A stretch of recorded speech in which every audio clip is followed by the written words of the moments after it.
Hello guys, আসসালামু আলাইকুম। ভিডিওর থাম্বনেল ও টাইটেল দেখে অবশ্যই বুঝে গেছেন আজকের ভিডিওতে কি দিতে যাচ্ছে আপনাদের জন্য। তো চলুন কথা না বাড়িয়ে চলে যাচ্ছি মেন ভিডিওতে। আপনাদের সাথে পুরো ভিডিও জুড়ে আমি আছি এমডি শিহাব। তো বলতে না বলতেই আমরা পৌঁছে গেছি ঢাকায় পৌঁছে গিয়েছি। আমরা এখন অপেক্ষায় আছি কোন সময় পৌঁছাবো বাংলাদেশ জাতীয় চিড়িয়াখানায়। এখন আমরা পৌঁছে গিয়েছি বাংলাদেশ জাতীয় চিড়িয়াখানায়। তো সামনেই দেখতে পাচ্ছি টিকিটের জন্য ভিড় লেগে গিয়েছে। তো আমি চেষ্টা করব টিকিট কাউন্টারে গিয়ে টিকিট কাটার জন্য। টিকিট কাটতে গিয়ে আমার সাথে যা হলো আপনারা না দেখলে বুঝতে পারবেন না, অবশ্যই দেখতে থাকুন।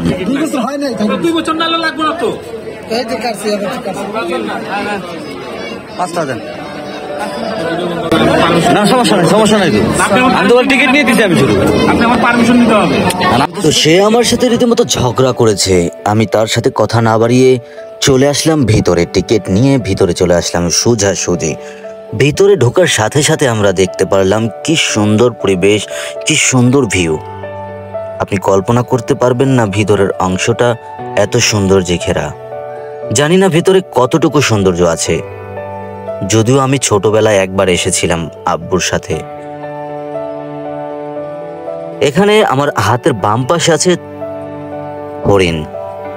হরিণটি দূরে দেখা যাচ্ছে একটি ছাউনিতে তারা দাঁড়িয়ে আছে, কেউ শুয়ে আছে, কেউ বা ঘাস খাচ্ছে।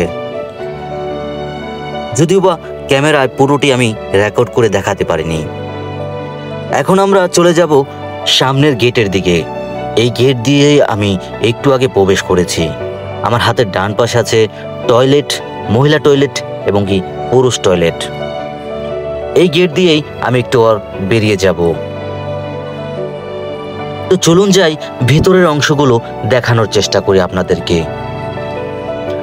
পুরো ভিডিওটি দেখার জন্য অবশ্যই আমার সাথে থাকতে হবে।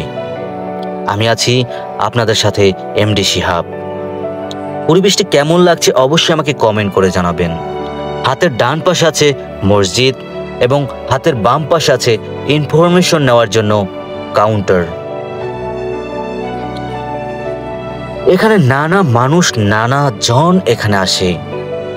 কেউ বা স্বামী নিয়ে, কেউ বা স্ত্রী নিয়ে, কেউ বা মা, কেউ বা ভাই, কেউ বা বোন, কেউ বা বন্ধু।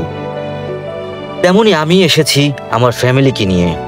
শুধু আমার বাবা আসতে পারেনি, বাসায় একা বলে আসতে পারেনি। এখন আমার সাথে আছে আম্মু, বোন এবং আমার স্ত্রী। সবাইকে একটা রিকোয়েস্ট করব, একবার হলে আসবেন, একবার হলেও চিড়িয়াখানা ঘোরার জন্য আসবেন। পরিবেশটা খুবই ঠান্ডা প্রকৃতির। যতই সামনে এগোচ্ছি আমার মন জুড়িয়ে যাচ্ছে। সবাই সবার গার্লফ্রেন্ড নিয়ে, বয়ফ্রেন্ড নিয়ে এখানে আসে ঘোরার জন্য। এখানে গাছ গাছালি নানা বিষয় দিয়ে এখানে ভরপুর। ওই যে দেখা যাচ্ছে পাখি, এখানে নানা ধরনের পাখি এখানে থাকতো, এখনো আছে। এখানে আমার হাতের বাম পাশে ছিল বানরের খাঁচা। আমরা এখন খুঁজছি কোথায় আমরা খাবার খাবো। অনেকটা দূর আমরা পেরিয়ে এসেছি। এখন আমাদের খাবারের প্রয়োজন। খাবারের জায়গার জন্য সুন্দর একটা জায়গা খুঁজছি আমরা। তো আমরা লাস্ট পর্যায়ে এখানে ওখানে করতে করতে করতে করতে একটা জায়গা আমরা নির্ধারণ করলাম। নির্ধারণ করার পর আমরা সেখানে সবাই মিলে খাবার খাবো। খাবারগুলো কি এনেছি দেখতে থাকুন। গরিব মানুষ তো বেশি ভালো খাবার আনতে পারিনি। সামান্য এই খাবারগুলো আমরা খেয়ে বাঘ, ভাল্লুক, জলহস্তি, ময়ূর সব ধরনের পানি আমরা দেখব। এখানে আছে ভেড়া। নানা জায়গায় নানা পশু পাখি তারা এখানে রেখে দিয়েছে। আমি দেখতে পেলাম তাদেরকে ঠিকমতো খাবার পানিও দেওয়া হচ্ছে না। তারা অনেকটাই শুকিয়ে গিয়েছে। এটা পুরোটা খালি, জানি না এখানে কি ছিল। সামনে যতই এগোচ্ছি দেখতে পাচ্ছি নানা ধরনের পশু পাখি, কিন্তু কোনোটিই যেন আমার মন ভরছে না। কারণ কি, তারা আমার কাছে মনে হয়েছে তারা ক্ষুধার্ত।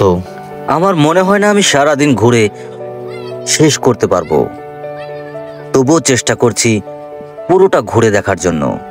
এখানে জিরাফ দাঁড়িয়ে আছে। আমি অনেকটা সময় ধরে তাদেরকে আমি ক্যামেরা বন্দি করলাম। তারা এতটাই লম্বা যে আপনি চিন্তা করে দেখুন কতটা লম্বা হতে পারে তারা। আমার মনে হয় যে আমি তার হাঁটুর সমান হব, আমি জিরাফের হাঁটুর সমান হব, এমনটাই মনে হচ্ছে আমার। আপনি কি আগে কখনো জিরাফ দেখেননি? যদি দেখতে চান অবশ্যই চিড়িয়াখানায় আসুন। আপনি কি বাঘ দেখেননি? চিড়িয়াখানায় আসুন। ভাল্লুক দেখেননি? চিড়িয়াখানায় আসুন। আপনি কি দেখেননি সেটা দেখার জন্য চিড়িয়াখানায় চলে আসুন। চিড়িয়াখানায় নেই এমন কোনো জিনিস নেই এখানে। চিড়িয়াখানায় সব ধরনের সব প্রাণী এখানে আছে। তাই তো আমরা ছুটে এসেছি সদর ঢাকা জেলার নবাবগঞ্জ থানা থেকে। পুরো ফ্যামিলিকে নিয়ে আমরা এসেছি ঘোরার জন্য। তো আমরা তারপরে দেখলাম এখানে জলহস্তির বসবাস পানিতে, তাই তো তাদের শরীর পিছলে হয়ে গেছে। তারা খাচ্ছে ঘাস, তারা খায় তরমুজ। এখানে আছে ময়ূর পাখাম তুলেছে। কি সুন্দর লাগছে তাই না গো? অনেক সুন্দর লাগছে। আমি আমার ওয়াইফকে একটি ময়ূরের পাখামের একটি পাক আমি কিনে দিয়েছি। সে বড্ড খুশি হয়েছে। আসবেন এখানে, নানা ধরনের নানা জিনিসপত্র কিনে নিয়ে যাবেন। ময়ূরের পাখাম তোলা দেখতে অনেক মানুষ আধা ঘন্টা 1 ঘন্টা পর্যন্ত দাঁড়িয়ে থাকে, কিন্তু আমার বেশিক্ষণ দাঁড়িয়ে থাকা লাগেনি। দেখুন কত সুন্দর লাগছে ময়ূরটিকে। হয়তোবা সেও জানে না তাকে কত সুন্দর লাগে। তো আমাদের অপেক্ষা করার কোনো দরকার হয়নি। আমরা আসার সাথে সাথে ময়ূরের পাখাম তোলা দেখে নিয়েছি। অপেক্ষায় আছি কোন সময় সে পাখামটা নিভিয়ে নেবে। এখানে আছে বাংলাদেশ পর্যটন কর্পোরেশন রেস্টুরেন্ট। ভিতরে খাবারের মূল্য তেমন বেশি দাম আমার কাছে মনে হলো না। এখানে বাঘ বাঘিনী একই খাঁচায় বন্দী। তারা একজন আরেকজনকে আদর করছে। বিষয়গুলো দেখে খুবই আনন্দ পাচ্ছি আমরা সকলে। আমরা অপেক্ষায় ছিলাম বাঘ কখন দাঁড়িয়ে আমাদেরকে তার দেহ দেখাবে। তো চলুন আমরা দেখে আসি জলহস্তি পানিতে কেমন ভাবে থাকে। তো এভাবেই থাকে জলহস্তি পানিতে। এখানে সাপ, অজগর সাপ। আমার কাছে মনে হলো তারা ক্ষুধার্ত এবং কি ক্লান্ত। তাদেরকে কি খাবার দেওয়া হয় না? চিড়িয়াখানার পুরোটা দৃশ্য এক ভিডিওতে দেওয়া সম্ভব নয়। অবশ্যই আপনাকে পরবর্তী ভিডিওর জন্য অপেক্ষা করতে হবে, অথবা আমার চ্যানেলে গিয়ে ঘুরে আসতে হবে।